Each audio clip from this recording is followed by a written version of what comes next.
Sa mundong puno ng hiwaga, tayo'y magtanong at matuto.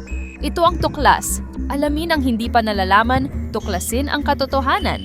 Isang mahalagang tanong ang bumabagabag sa marami. Posible bang mabura ang sangkatauhan sa isang nuclear war? At gaano kabilis ito mangyayari kung sakaling maganap? Parang eksena lang sa mga pelikula, pero alam nyo ba? Ang posibilidad nito ay mas totoo kaysa iniisip natin. Nakakatakot, hindi ba?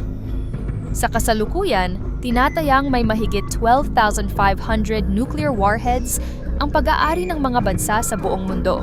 Pinakamalaki ang imbakan ng United States, Russia, China at iba pang mga bansa.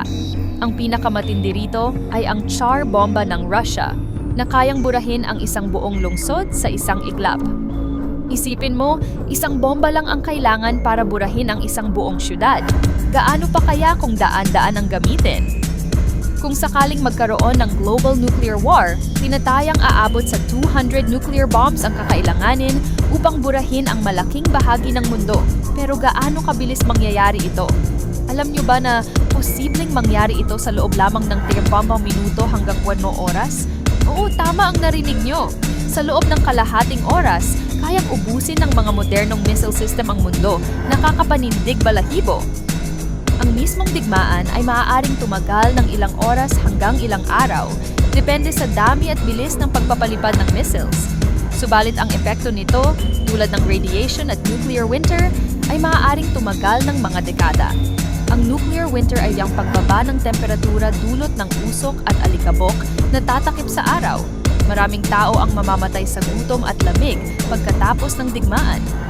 Ilang oras lang pala ang labanan, pero ang epekto parang walang katapusan. Paano tayo makakabangon kung ganito ang mangyayari? Sa unang linggo pa lang ng global nuclear war, tinatayang 500 milyon hanggang 1 bilyong tao ang maaaring mawala. Sa mga sumunod na buwan, milyon pa ang mamamatay dahil sa kakulangan ng pagkain, kontaminadong tubig, at mga sakit mula sa radiation. Ang daming buhay ang mawawala sa isang iglap. At ang mas masakit, ang mga maiiwan ay maghihirap ng matindi. Ang radiation mula sa nuclear bombs ay nagdudulot ng matinding sakit tulad ng cancer, genetic mutations, at pagkamatay ng kalikasan.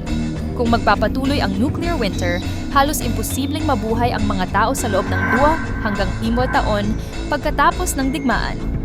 Kahit hindi ka direktang tamaan ng bomba, ang epekto nito, radiation, gutom at lamig, unti-unti ring magpapabura sa'yo. Ang tanong, kakayanin ba ng sangkatauhan ang ganitong sakuna? O ito na ba ang magiging dahilan ng ating pagkawala? Ito ang mga tanong na dapat nating pag-isipan bago pa maging huli ang lahat. Siguro panahon na para seryosohin natin ang usapin ng kapayapaan. Dahil kapag nangyari ito, walang panalo, lahat talo. Hanggang sa muli, ito ang tukilas. Alamin ang hindi pa nalalaman, tuklasin ang katotohanan.